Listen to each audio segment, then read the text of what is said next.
Hi, good day everyone. My name is Princess Angie Suliano from Eco Team, and I'm gonna discuss to all of you the crisis management plan of Eco Team. But before that, let me define first what is crisis and how it affects our life. What is crisis? Crisis is any event or period that will lead or may lead to an unstable and dangerous situation affecting an individual, group, or all of society. That's why we need to make crisis management plan to prevent or lessen those certain threats or damage that may occur. So here are crisis management plan. In table of contents, it consists the introduction, crisis management team, crisis and emergency command post, emergency response resources, and emergency procedure and guidelines.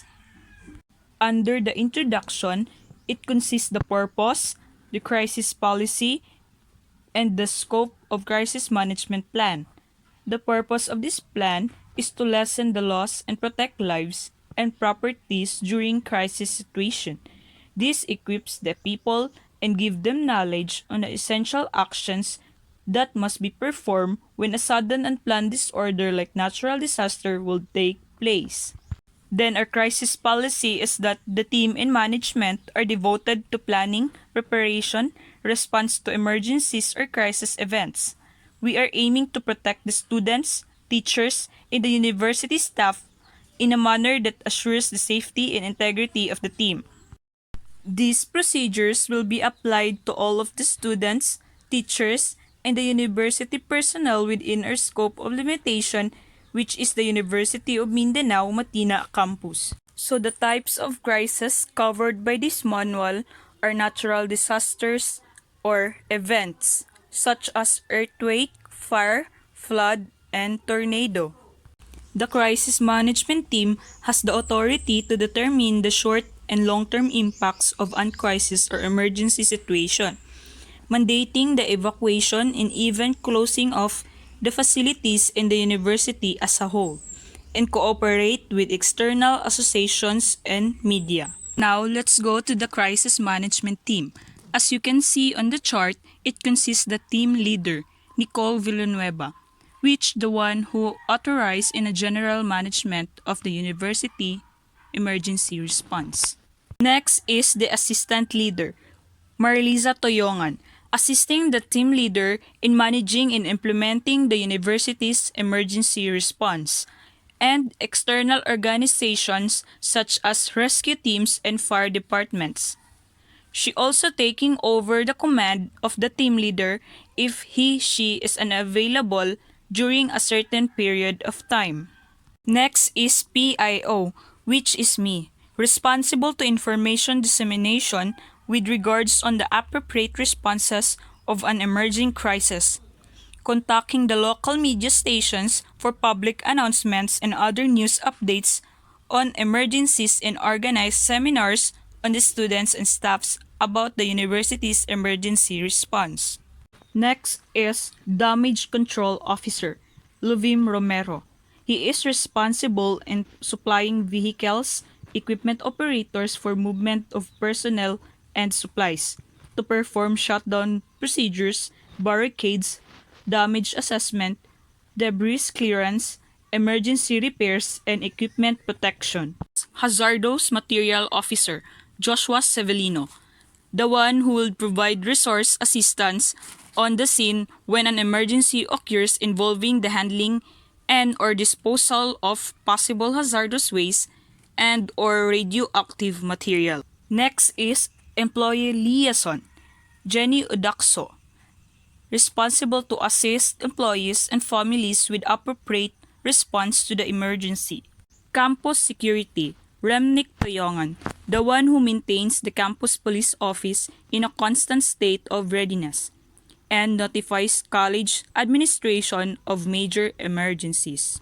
Last but not the least, Student Liaison, Chris Vivar, assists students' population with appropriate response to the emergency. The Crisis and Emergency Command Post. When a major emergency occurs or is imminent, it should be responsibility of the crisis management team leader to set up and staff an appropriate emergency command post as directed. The command post shall be kept fully operational at all times if possible.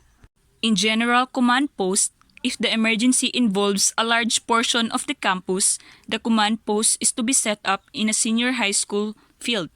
At least one uniformed officer is to staff the command post at all times until the emergency situation ends.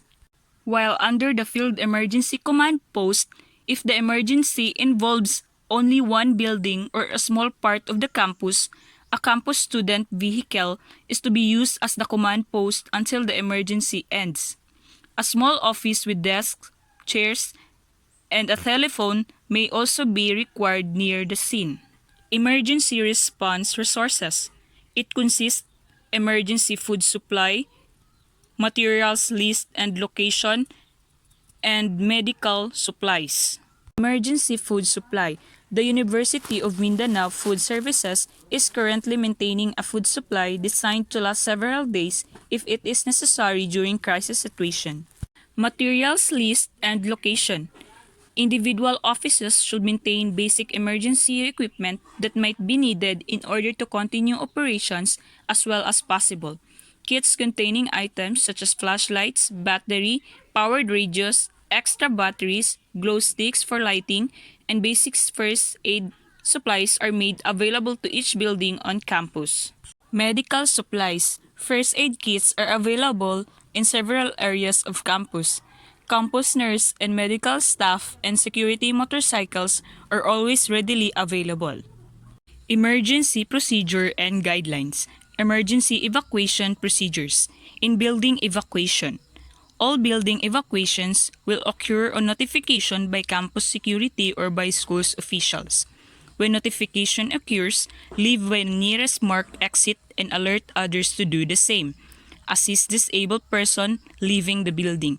Do not use elevators in the event of a fire, earthquake, or other emergencies where you could become trapped in an elevator. While in campus evacuation, campus security or the crisis management team leader will announce the evacuation of all or part of the campus grounds. All persons are to evacuate immediately the area in question and relocate to another part of the campus or location as directed. Aside from that, there are also natural disasters guidelines. Take a look.